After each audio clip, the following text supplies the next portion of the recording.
चल्यो चल्यो चल्यो हो चल्यो चल्यो हावा हुन्डरी भूकम्प के चल्यो चल्यो यो के हो गाइज हो यो चाहिँ चिनिहालौँ है चिन्नेहरूले भिडियो यसो हेर्नेहरूले कमेन्ट गरिआउँ है चिने छैन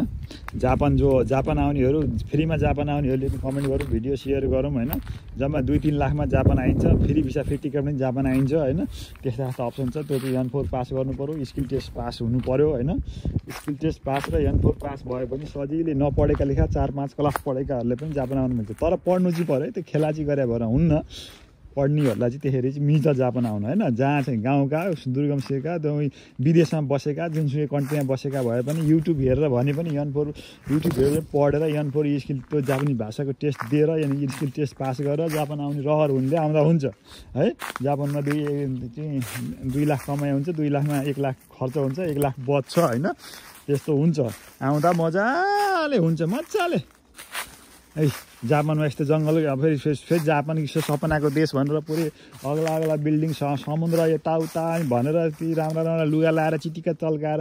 हालेको भिडियोमा आएर दङ्ग परेर जापान आउँदै हुनुहुन्छ भने अनि उयो आलु खाऊ होइन त्यसैले चाहिँ त्यस्तो छ भने चाहिँ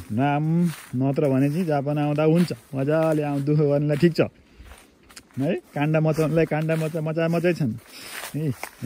जापान भनेको एक किसिमले डिप्रेसनको देश हो है भाषाको सोध्छ कोही भाषा चाहिँदैन मात्र यति आउन लाग्यो भिसामा आउन लाग्यो टिपिएसमा आउन लाग्यो भन्छन् ताप्न छाडो होइन त्यसमा आएर के गर्ने हो भाषा नजाने के गर्ने हो 12-15 लाख दिएर यहाँ के गर्ने हो कुक भिसामा त्यो भाषै नजाने आएर के गर्ने हो यहाँ पनि कुक नेपाली रेस्टुरेन्टमा आएर महिना 50,000 खाएर हुन्छ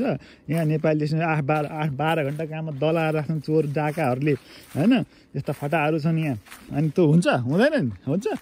त्यसै कारणले भिडियो ल जसलाई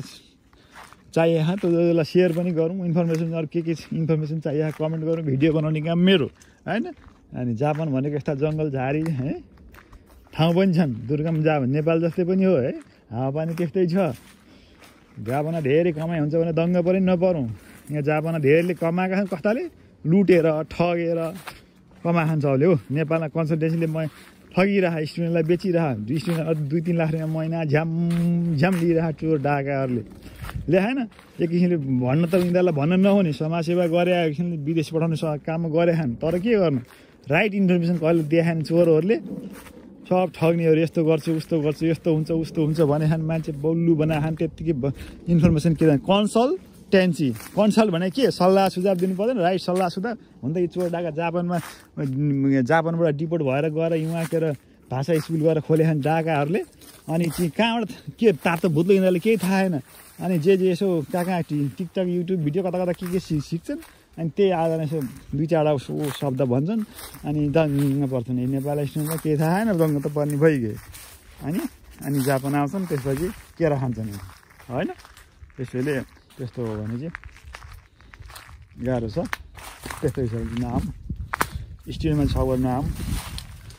किनकि स्टुडेन्ट आएर पनि यहाँ आएर 4 वर्ष दुःख 40-50-60 लाख खर्च हुन्छ अनि खर्च गर्छ त्यसपछि फेरि वर्किङ गर्नु पर्यो वर्किङ गरेर महिना तलब त्यो यहाँ वर्किङ गरेर डाइरेक्ट नेपाल आउनेको तलब थियो अनि यहाँबाट यहीँ 4 वर्ष 6 वर्ष पढेर काम गर्नेको तलब थियो अलिकति लेभल अलिक तलमाथि हुन्छ त्यति हो है उनी केही होइन त्यसैले चाहिँ आउँदा चाहिँ हुन्छ है त्यसैले पुरा बुझेस् नबुझेले के राखाएस् है भन्न नि त्यति त्यसरी मन लाग्छ अनि के यहाँ खान काण्ड मजा खान कोही सुसाइड गरे खान कोही के गरे खान अर्का बुढी छ हिँडे खान अर्का बुढो छ भने चाहिँ लिभिङ टुगेदर भएका छन् काण्ड मजा खान कोही फिलेसँग कोहीसँग बङ्गालीसँग कोही मान्छे यहाँ जापानिजसँग है नौटकी नाटक अलिअलि छ र कुरा गरेर साथ देखेन भनी साथ देखेन के भन्नु हो लाज लागेर आउँछ खाडी भन्दा नि खत्तम भएको छ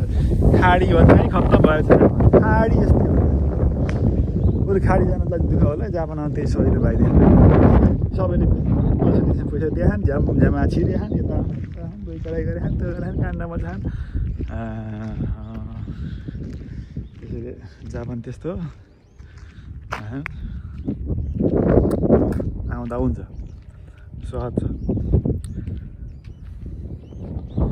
जापान आऊ काम गरौँ पैसा कमाउँ नेपाल पठाउँ दुःख गर्न ठिक छ धेरै बुढी 40-50 वर्षका बुढीहरू आएर काम गरिदिए तपाईँले सक्दैन नि सक्छ नि अच्छा भद्दा भद्दापट्टि त्यसले आएर चाहिँ गरे खाने भर्खर टिनेजरले जाँगरलाई हुनु पऱ्यो नि पढ्न खल्तीमा के अरे किताब हाल्ने यसो दुई अक्षर पढ्ने अनि गरेर हल्लिएर आयो भने हुन्छ